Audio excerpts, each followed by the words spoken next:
just don't know how excited I am when it comes time to talking to y'all, all y'all, which is the plural of y'all, by the way. All y'all is the plural of y'all, and Ewans is y'all plus three. So I learned that down south, and I thought I'd enlighten you. So we're here to enlighten you as we engage and talk about things. My name is Doug Robbins, and welcome to Engagement.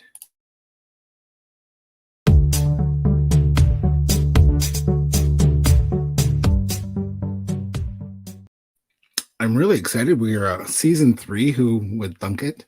But season 3, we're talking about men's health, men's habits, and men's humor. And I'm really excited tonight because the person I'm about to bring on actually exhibits all three. He's one hell of an hombre, and I've titled this "De Hombre a Hombre," brother to brother, man to man, I guess, to be more literal. And I met this young lad when he was a young lad, and in a previous career, and he just exuded energy and enthusiasm, and he's always happy and always smiling. And I was very, very fortunate, very, very blessed to get to know this guy. And he taught me a thing or two. He taught me how to curl, right? Which I discovered I really liked curling, and I also really liked the after curl sort of fellowship. So I reached out to my buddy and I said, "Hey, I have this video podcasting we're doing it. Apparently, we're called Potters now, and I'd like you to come on and talk about men's health and men's whatever you want to talk about." So we have no script, we have no questions. We're just gonna like the hombre a hombre. So I'm really pleased to present my buddy, Mr. Kevin Scott, dialing in from lands unknown. Welcome, buddy. Thank you for having me, Doug. It's great to be here. That was an excellent introduction. I am from lands unknown. I specifically chose a blank background so nobody knows where I am. Hey, it's okay. It's all right. It's in this world of COVID, and I'd like to say post-COVID, but I don't think we can say that yet. Quite. You can be anywhere, right? So we first met working in finance. And I was getting established, or was established at a firm, and you came along, and you came bouncing in from Leamington, Yes. The tomato capital of Canada. Smiles abound, and tall. This boy is tall, so tall he could hunt geese with a rake. For those playing along, 6'5". 6'5". That's taller than me. It is. Yeah, you're tall and slender, and I'm short and not. So anyway, I got to know you. You said, "Hey, you want to learn to curl?" And I'm like, I'm thinking to myself, black guys don't curl. So off we went to Leamington every week for a period of time, and you taught me how to curl and taught me not to lay on the ice because my fat, hot body would melt it. And it was fantastic. It was you taught me a lot. We had fun, and I like that you mentioned the after curling festivities. That's a very important part of curling. It is, and we actually I just recently mentioned actually to a friend of mine who was drinking OV how when we would curl they had OV on tap, and we went and got into a pickled egg eating contest. And I won 13 pickled eggs. You got to 12. You couldn't get the 13th one passed. Goodness. Mm-hmm. And washed it down with OV. Eggs. Oh, yeah. I'm so sorry for your innards. I was sorry for anyone that was near me the next day, but we did it. We had a lot of fun. It was a great time. I don't think we ever really won a whole lot, but we sure as heck had a good time. So yeah, that's all. That's what it's about, just having a good time. But you get good, great. If you don't, whatever. Yeah, exactly. But you taught me how to curl, and now you're teaching other people other things, other life skills or life hacks. Or so tell us what is it you do now? Well, I'm a coach for men, help them in mostly relationships, do business coaching as well. I got into this about 8 years ago when I first met my fiance Melanie. She was in self-development, and she said to me, I'm a life coach. And at this time, I'm very skeptical of the whole coaching industry. I've heard of Tony Robbins, and that's about it. And growing up on a farm in rural Ontario, this kind of thing is very sketchy, very scammy, pyramid scheme kind of stuff. And so I was like, all right, whatever. But I'm progressive enough, and so I start listening to her speak, and I was blown away. I was like, whoa, what kind of life am I missing out on if that's self-development? I was way off, because the things that she's talking about are extremely interesting. Human psychology and the reason we do things, and it's like that. I had always told myself if I was ever going to go back to school, I would go for psychology, because I was very interested in the reason why people do what they do. But it still took a couple of years before I ever did any self-development. The first one I went to was a Tony Robbins event in London, England. Wow. Yeah. And it was business related. I didn't have a business at the time, but Melanie was going, and she, had a fledgling coaching business. I'm like, all right, I'll go along. And I got there.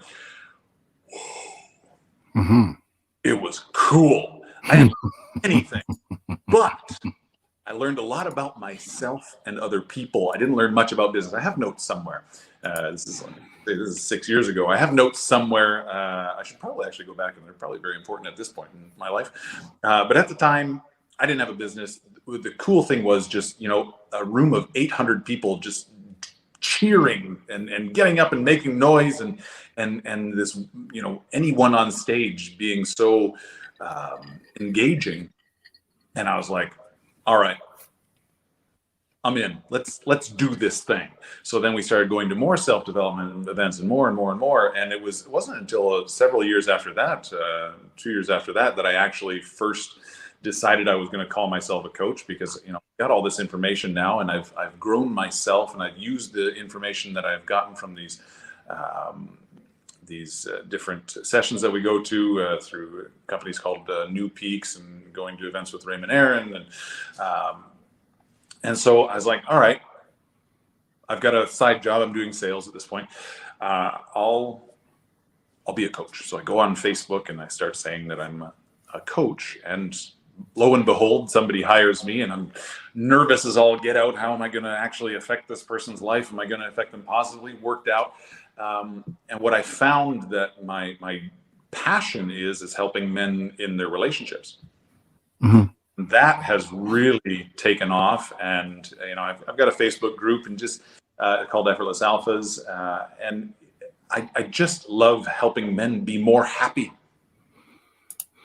So I'm not surprised at that. And, actually, can I show a picture of Mel? Maybe. Is that okay? I don't know. Depends on which one. It's a good one. Okay, then yes. They're all good. She's attractive. You're damn right. Look at you guys. So in love. That was this summer. Just sniffing her hair. I love it. So coaching, I could see, you're right. I could see you being a good coach, because you ask questions, and that's important, and you don't judge, and it's important to ask questions, not judge, to have that comfort level or rapport to get people to say what's going on. And then I could see you being a really, interesting coach, very organic, very real. So I think the most important thing, though, is listening. Mm-hmm. And what I find that I'm able to do is listen for the emotion. And this is actually something that I teach men to do, because it's not something we've ever been taught to do as men, as far as I know, growing up, is listen for emotion, and being able to understand emotion in the opposite sex, especially in our partners, or in same-sex marriages. That's fine too. But it's listening for that emotion in the other person's voice. You can tell a lot about what's going on behind the scenes. Mm-hmm. As good as a coach as anyone is, unless someone's telling you the absolute 100% truth, that's going on behind the scenes in the back of their head and in their emotions, you're not always going to give the correct advice or the correct answer. It's going to be based on what they've given you, and that's not always perfect. Yeah. So listening for the little hints here and there of the emotion, the way people say things, that's really, really important to help people. It is, because it's, if you're being, perfectly honest with them and you're spilling the tea, as the kids say, you don't know. But I do know people that like to think that they can play their coach or their therapist or their doctor or their spouse like a fiddle, and they just tell them what they want to hear, right? And they tell them, everything's good, it's all good. Whenever I hear that, I know it's not all good. And they're not real, they're not honest with themselves. And I think us guys are the worst at that, because it's the male, bravado we have. Yeah, I don't want to necessarily call it a bravado, but it is taught. It's definitely taught to us to ignore the things that are happening inside our body, because an emotion is just a sensation that happens. It's a chemical reaction based on past events that have happened in our lives. So I wouldn't say that a lot of people try to bamboozle their coach, but I would say that they're just not familiar enough with themselves, or not willing to actually access some of the more painful parts of themselves, to find out, to get to the root of the problem. The coaching is not about putting another Band-Aid on. This is about getting to the root of the problem and fixing what's underneath. Again, fixing is the wrong word, because people aren't broken, but just altering, playing with what's there, and saying, what, if you look at it this way, if you look at it that way, and we're going to breathe through this, and we're going to breathe through that, and there's a bunch of different tools and techniques that we can do. But it's a lot of times, I really honestly don't believe it's a conscious effort to screw with people. It's something going on underneath that they haven't understood or been able to touch, that happened ages ago. Well, our parents, our family, or whoever, they can affect you and not even realize they've affected you. And I'm going to tell you a story that I've told no one before. Growing up in Dresden, I know, right? Oh, it's not that good. Growing up as a kid in Dresden, our kitchen was adjacent. On the other side of the wall was the bathroom, and I was just a young boy, and we'd had, I think, Sunday dinner, and my hang on here, Jesus Lord. Should we bring him on, whoever it is? Good Lord. This is real TV, man.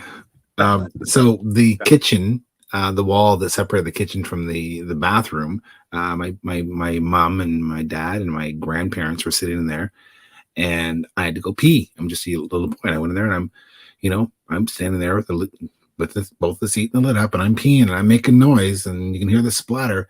And I remember hearing my grandmother say, "I can hear you in there." And then that set off a course of, I don't know, 20 years of me making sure I didn't hit the water. I hit the side of the bowl because I'm like, okay, well, maybe they shouldn't hear me. I mean, they didn't know that they affected me in that way, but crazy. It's just little things. It's things stay with us forever until we do the work and go, oh, wait a second, that's. But the thing is, we're trying to protect the person that we were. We're trying to protect the child, because in that moment, little Doug made a promise to himself. I will never. Let's not call that part of me little Doug.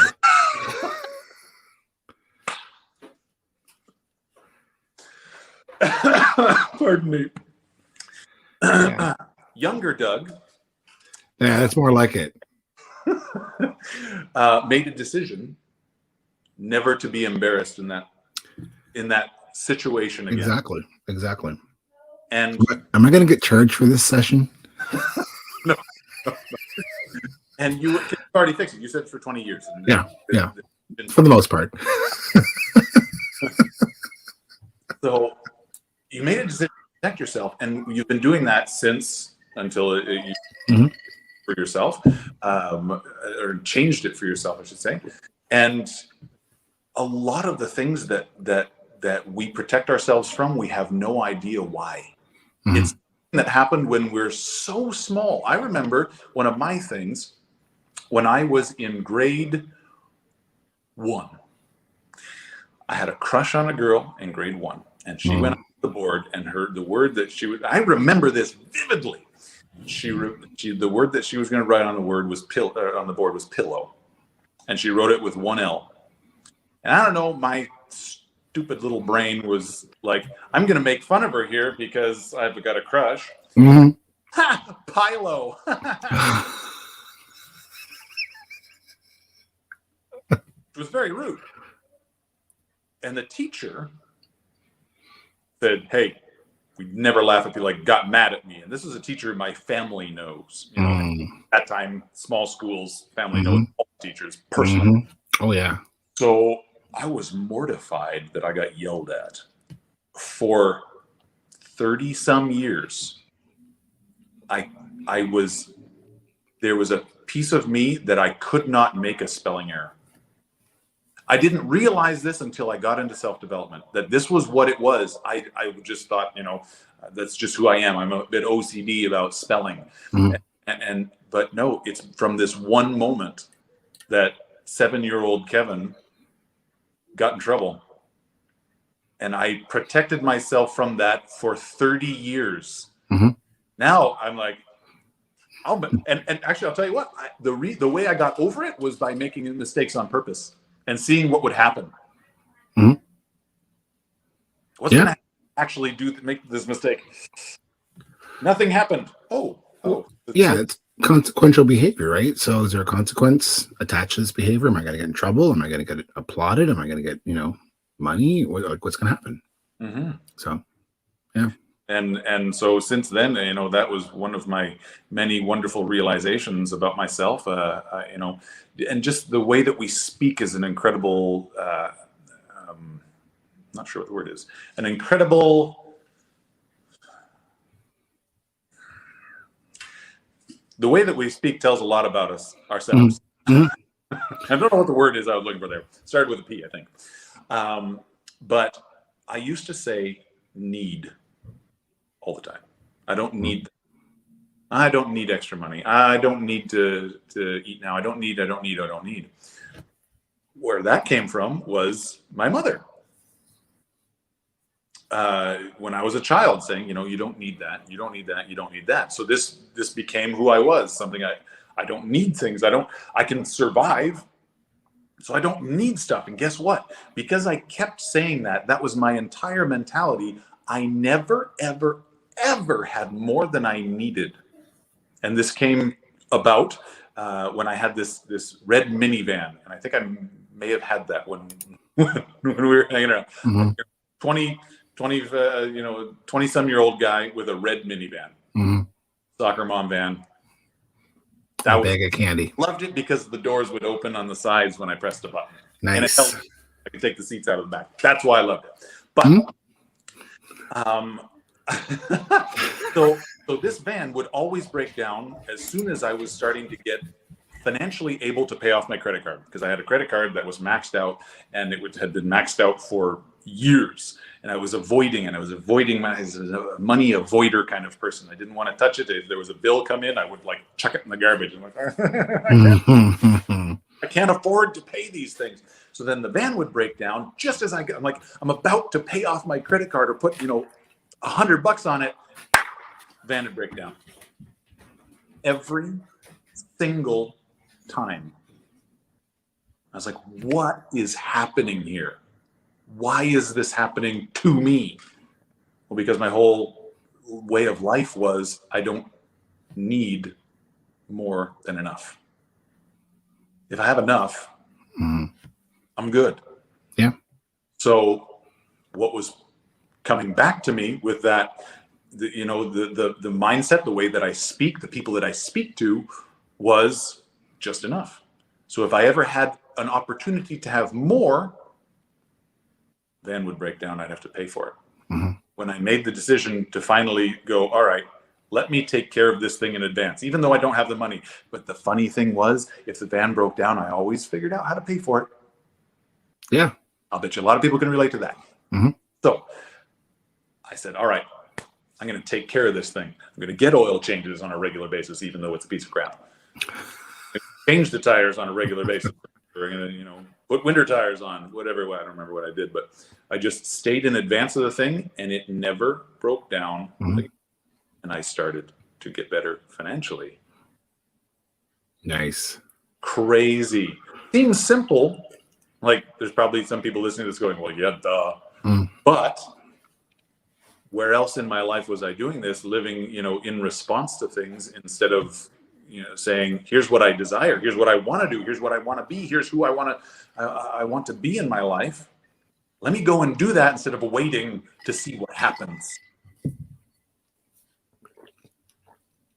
Well, when you wait, you're in that sort of responding or reactive mode. And then you can't be comfortable because you're always, well, if this happens, how am I going to respond? People can be entirely comfortable there for their entire life. They can. Because they do. Our bodies, the human design is meant to become comfortable with the situation that we're in.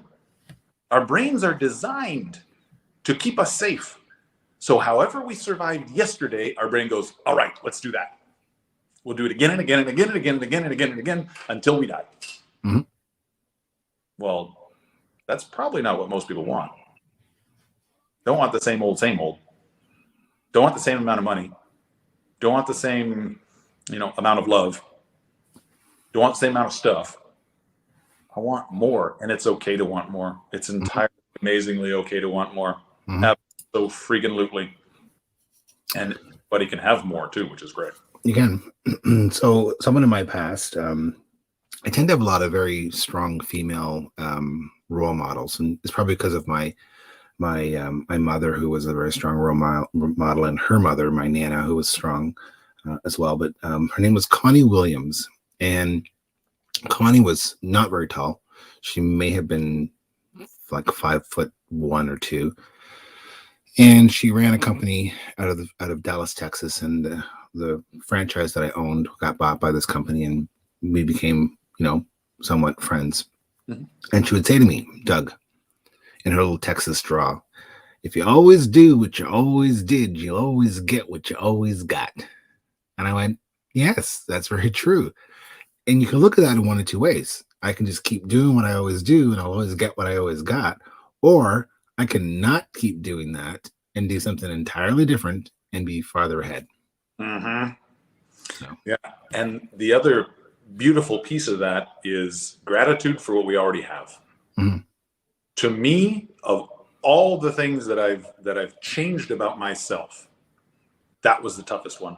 Mm-hmm. It took me literally years to wrap my head around being grateful for being in debt.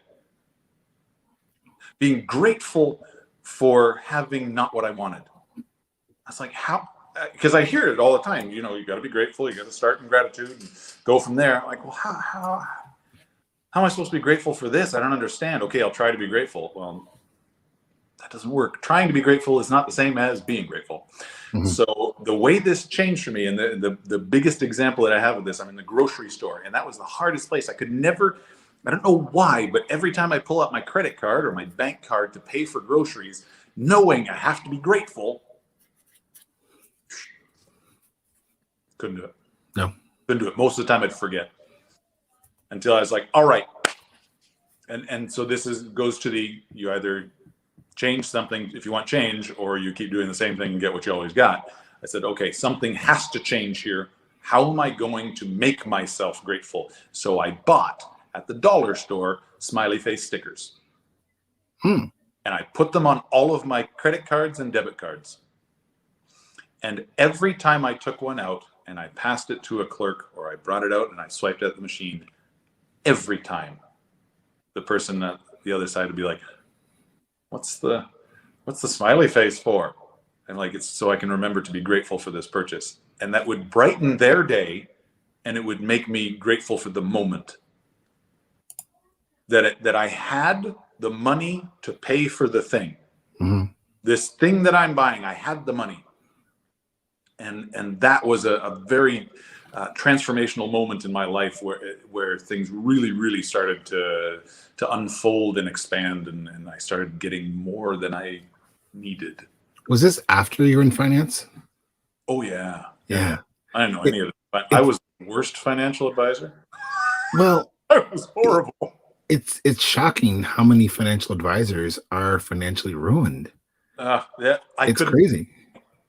That's why I knew the stuff. I loved finances. I loved mutual funds. I loved stocks and stuff. I was very interested in that stuff. But to actually talk to people about money when I was having financial troubles, no, it's disingenuous. I felt so out of line, out of character, out of alignment. Like, ugh. Mm-hmm. I was in it for 2 years, and that thankfully fizzled. Yeah. Kind of got taken away from me. / I just didn't do enough to stay in it. And I got a job that lasted the next 8 years, and that's what led me to Melanie. Nice. How did you guys meet? In that job, we were both in sales. We were doing like slap chop / ShamWow sales in stores. Oh, I remember that. Mm-hmm. I remember. I think I found you in a Hudson Bay or something like that. And you're yeah. Well, I started that in Vancouver, and then became manager of Vancouver, became manager of Western Canada, then became manager of all of Canada, and looking back at it now, actually I've never even thought of this, but looking back at this now, in my I don't need to have anything more, I was the manager of all of Canada for this company and getting paid about a quarter of what the sales reps were getting paid. Wow. Just the way the commission structure worked out for this company. Mm-hmm. I was literally working from 7 a.m. Nova Scotia time to about 8 p.m. Vancouver time every day. Wow. Every day. And I was making about $400 a week. Wow. Mm-hmm. So when I realized that I no longer wanted to do that, I was living in Toronto, and I stepped down and I started just doing the sales. I'm like, I can make more money just doing the sales. I can make my own schedule. Basically, I only have to work, a tenth of the hours. Let me just do that. And then Melanie happened to come to Toronto, and we met there, and sparks flew. Ooh. Yeah. Nice. Nice. Yeah. Well, I mean, you're both very lucky. It's in my line of business. If you find someone and you connect and you fall into mutual love or mutual weirdness, whatever you want to call it, it's a good thing. So yeah. I see she's sporting a nice big ring, right? I think that's her ring finger. I'm pretty sure it is. Yeah, we were supposed to get married October of last year because I had proposed in 2018, October 10th, 2018. We decided that day, October 10th, 2020, 10/10/2020. How perfect is that? Mm-hmm. And COVID. Yeah. So now we're pushing it to April-ish 2023. Mm-hmm. Mm-hmm. Cool. So what do you think us guys have the biggest challenge with when it comes to our inner gushiness? Our inner gushiness? Yeah. Allowing ourselves to access it, to feel it, to experience it. Because most of us growing up are taught you can't be sad, you can't be overexcited, you can't be in your face, like excited, you can't run around, go sit down, shut up, do your work.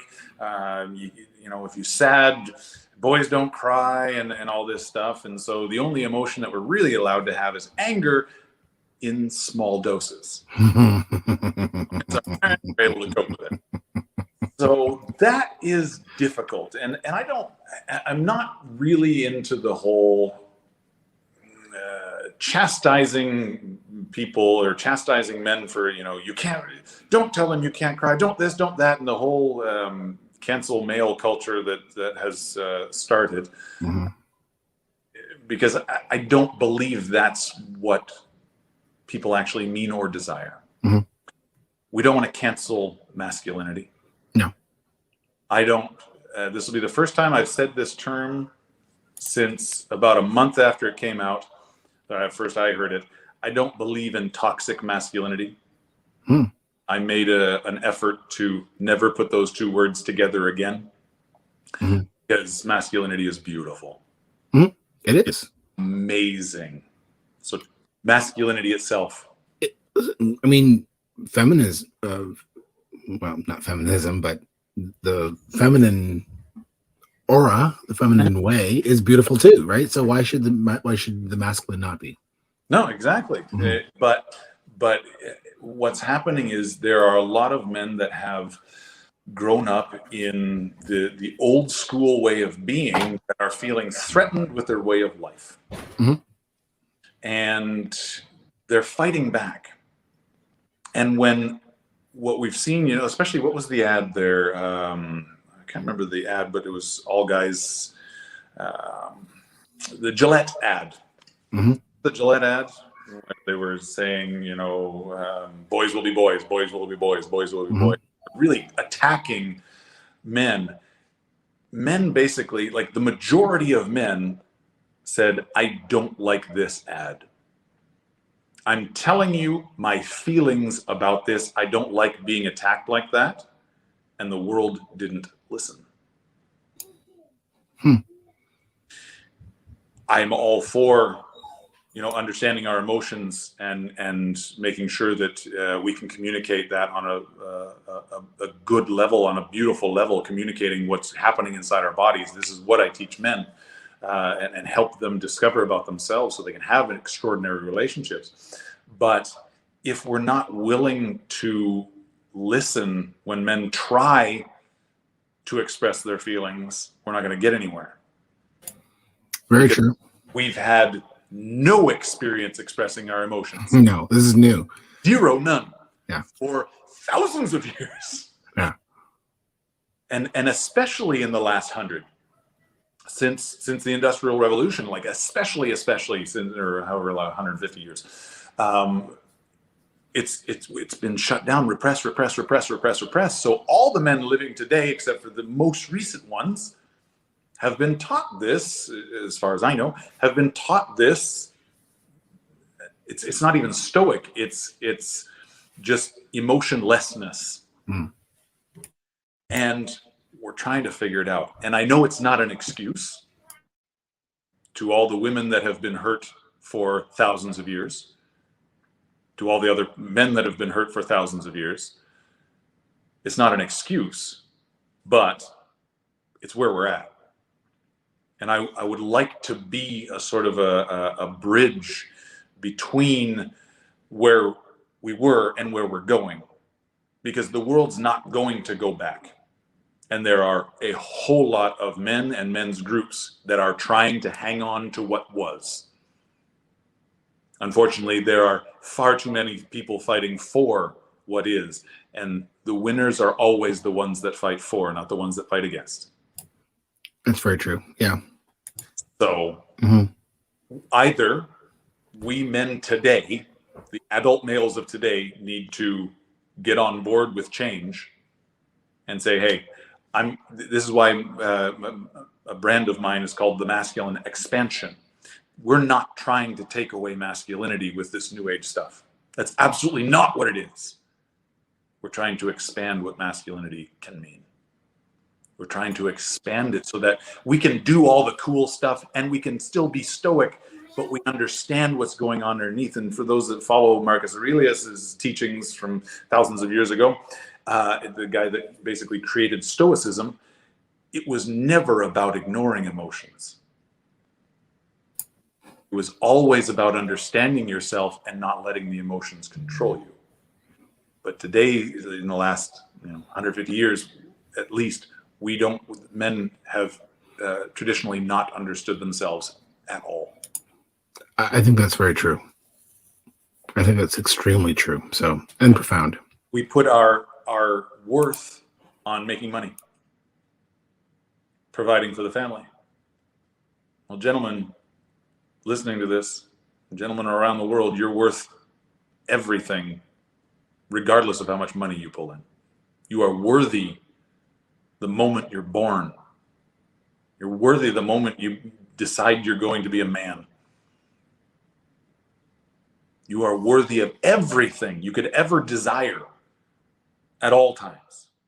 Everyone, men and women.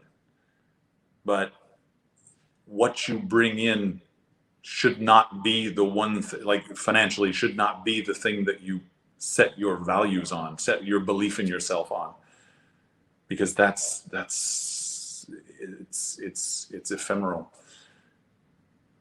It's not a great foundation, and it's going to lead to a life of stress. Mm-hmm. Yeah, very, very true. So how can we be more in tuned? Just trying to understand yourself more. I think the first step is just trying. Say, okay, I have this thing that's inside me, this emotion. I've never accessed it. I've never been allowed to access it. What happens if I do? And doing it in front of other men or with other men that have been there before, that have done it, is extremely powerful. You can do it with women as well, as long as they are, again, non-judgmental of whatever process that you've got to go through. Basically, anyone that you deeply, deeply, deeply trust, that, like you said, is not going to be judgmental about whatever happens. Because there could be I've seen all kinds of stuff happen when men access this part of themselves for the very first time. Sobbing cries, or, rage underneath things, and it's all healthy to get out, as long as we do it in a healthy manner that doesn't harm anybody else, because otherwise all those feelings sit inside our stomach. It can literally cause cancer. It can cause people to all kinds of different physical ailments. Repressing all this stuff, when all that's required is just expressing it. You can literally just say, I'm mad. Okay.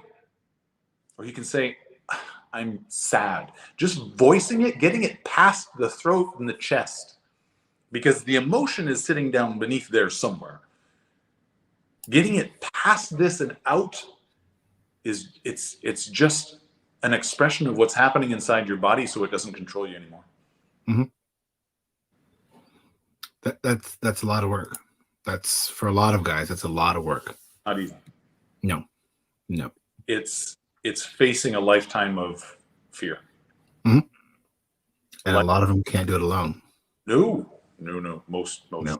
I don't know anybody that has done it alone. No. And so I always refer to sort of that thinking, whether you look at it as meditating or whether you look at it as navel gazing, thinking from the gut out.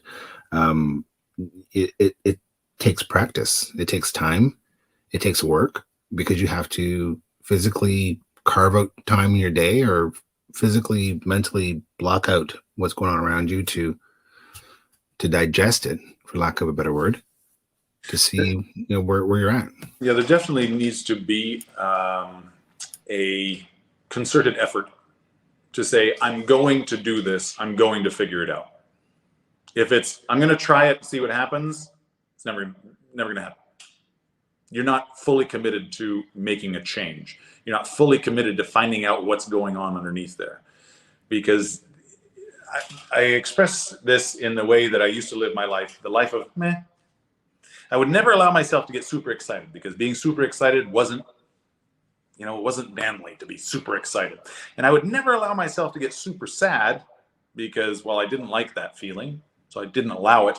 And, again, not very manly to be sad. So I lived my entire life for basically 36 years here, in this emotional range where I never got really happy and never really sad. When I allowed myself to start getting excited, I could maintain excitement for 10 seconds. Like, be really happy for 10 seconds.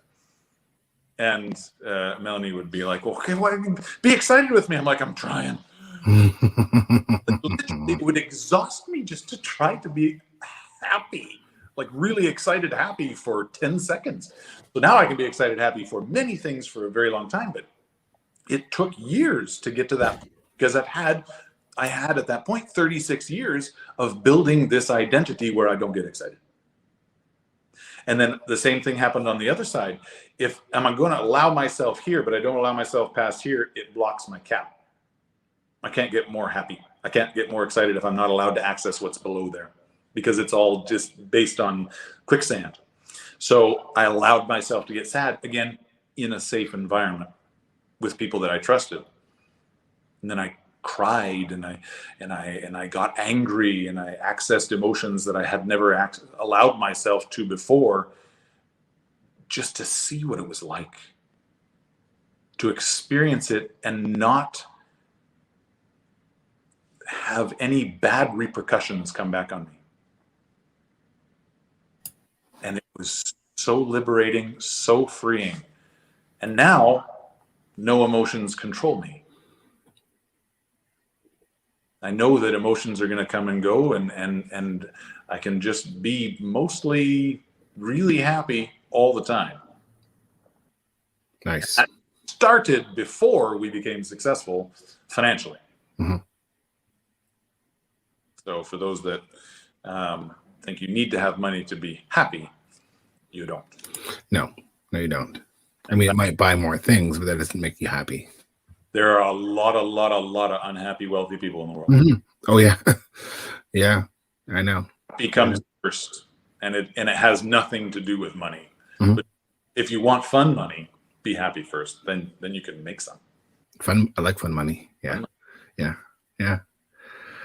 So I'm waiting for the book to come out. Are you writing a book yet? I wrote one book. Just a little ebook called, originally it was called 9 Ways You May Be Unknowingly Destroying Your Relationship. Mm-hmm.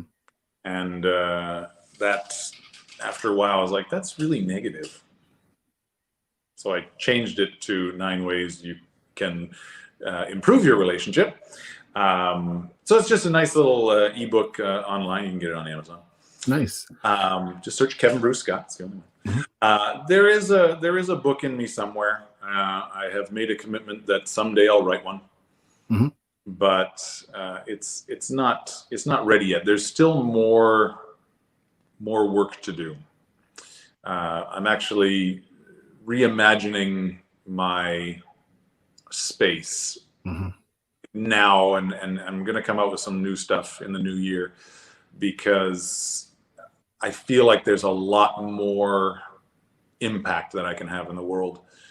With who I am and what I've learned and all the things that I've done to change my own life. No doubt. You're, I mean, I've always known you to be level-headed and light and happy. And so I've never seen you super excited, but I've seen you excited. So, yeah. So that's be cool to see. Yeah. But yeah, I mean, a book for sure, because you know what, you can dispense that knowledge and put it in paper, and people can revisit it and reread it and share it. And so yeah. Now, you do counseling for like marriage counseling. Is it just the guy, or is it guy and the girl? Just husband and wife. Just men. Nice. I mean, I've had calls with women before, just at the request of the men, but I can never, ever, ever, ever, ever see the world through a woman's eyes. Impossible. Mm-hmm. I do not grow up that way. I do not have the same physiological traits as them. I cannot see the world the way a woman sees it. I can help, but I can't really get to the depths of it. So Melanie, my fiance, she works exclusively with women. And she's, as far as I'm concerned, best coach in the world. Nice. And helps thousands and thousands and thousands of women. But yeah, I stick to the men. The funny thing is, working with men, a lot of times they try and, some men, they try and take it to well, she this, she that, she that. And if you could just coach her, I'm like, no. We're coaching you here. What men often don't realize is that they can control the energy of their own household. They believe that the woman has all the power. She's controlling everything. She controls everything. I'm just here I've got to do everything she says all the time. You made a choice to be in the relationship. You have so much more control, because the masculine energy is the driving force. The feminine energy is the response. Take a look at when you were dating. We're talking strictly heterosexual relationship here, but take a look at when you were dating. Mm-hmm. You were going after the girl. How much do you still go after your wife? That's true. And they say that, women change going into relationships and men don't change, or I can't remember the old adage, but it's wrong, whatever. Because men stop, most of us. We stop chasing the girl. Once we get married, once we have kids, once we have sex, a lot of the times, we stop chasing. We stop doing the things that gets us the reward. Mm-hmm. And the women go, well, I've fallen in love with this person, so that's still there somewhere. That person that wooed me early on, he's still in there. I know this, but he's not there now. So I'm going to wait. And they're just responding to not having the thing that got them to fall in love in the first place. Until men realize this and start doing it again. Now, when's the last time you bought your wife flowers just because you love her? Well, that was last week, but I'm special. Yes, you are. Yeah. When's the last time you took your wife on a date? Like, actually asked her on a date, because there is a very good possibility she's going to say no.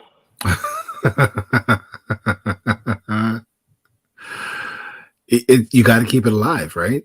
And everyone changes. The woman or the man you married 10 years ago is not the same woman or man that you see in front of you now. Yeah. Because we evolve, we change. Passions change, interests change. Still getting the same thing that you got your wife when she was 25. Now that she's 40 something, you're still getting the same stuff. It's like, well, my whole life has changed since then. I've got different desires, different wants, different needs. Maybe just pay attention to that a little bit. Or True. Ask. Oh, that's a simple approach. How do you want to feel in your relationship? Ask your partner that, both men and women. How do you want to feel in your relationship? Design the perfect relationship that you'd like to have right now. And then go out and chase that. Chase what your partner desires. Why not? Why wouldn't you? If you're in this for a lifetime, why wouldn't you? Keep working at it. Yes, there's going to be disagreements. You're two different humans going through two different entire lifetimes. Even though you're one after you're married, you're two different human beings that have experienced all kinds of stuff before you got together. There's going to be harmony and disharmony as you go along. It's okay.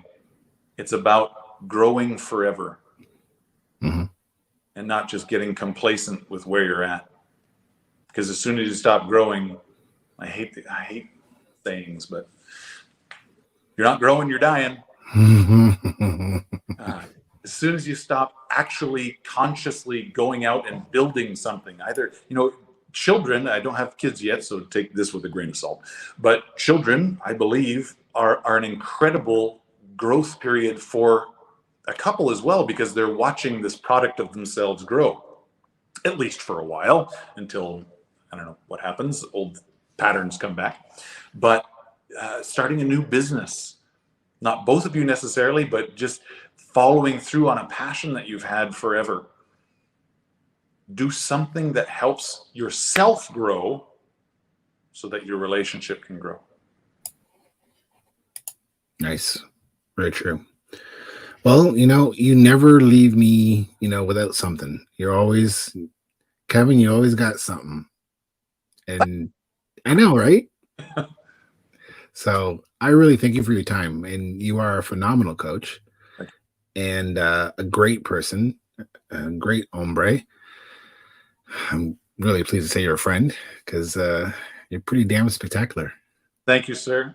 Thank you for having me on your amazing podcast. You called yourself a podder now? Is that the name? Podder? So on last week's show, I had a couple buddies that also have a podcast, a video podcast on And I said, I don't know, we video potters, podcast, and apparently they call each other potters. So I don't know. I'm not really married to that phrase yet, but I don't know. I just get on here and do this because I can, and chit chat and have a drink and expand some horizons, hopefully. And try to. When you take yourself off camera, that's not water you're drinking? This is an elixir. If I'd have known that, I'd have come on with a cocktail or something. Well, hey, do you, right? Oh, I didn't know it was an option. Oh, it's always, hey, it's where you're at. It's always an option. So, but you really walk the walk, you talk the talk, and I think you got to be one of the best damn coaches out there. So keep on doing what you do, brother. Thank you so much. And I'm really loving having you on for our men's season. And as I do, it's either going to be funny or it's going to be serious, and sort of like a pendulum effect. I always say coming onto the show or watching the shows like Boomerang, you're going to get whiplash for sure, because it's one week it's we're laughing our asses off, and next week we're talking about important things and trying to tackle important topics. We have a sex therapist coming on. I think it's next week or maybe the following week, talking about male things. So that should be hilarious. I know, right? Because I ain't shy to ask questions. So yeah, that's true. That is very true. No, you're an incredible podcast host. I really hope that this takes off and you just ask questions and let people just be human. Just listen and talk. That's exactly it. One of the came to me this morning, because there is a lot of people online trying to, coaches trying to tell us how to live our lives. What I would love is for men to join my communities and just be themselves. Absolutely. They can only be themselves. Be all of themselves without the fear of, if I do the thing I really want to do, as long as it's not going to hurt anybody, if I do the thing that I really want to do, can I do it freely? Mm-hmm. Can I do whatever it is that I want to do without judgment, without persecution, without anyone telling me, no, I'm not supposed to do that? So come be yourself, be free, be happy. Mm-hmm. Well, you summed it up right there. That's the best closing word. I couldn't top that. So that's awesome. So thank you very much. And we'll see the rest of you hopefully next week. Thank you for coming to Engagement. Thank you, Doug, the officiant.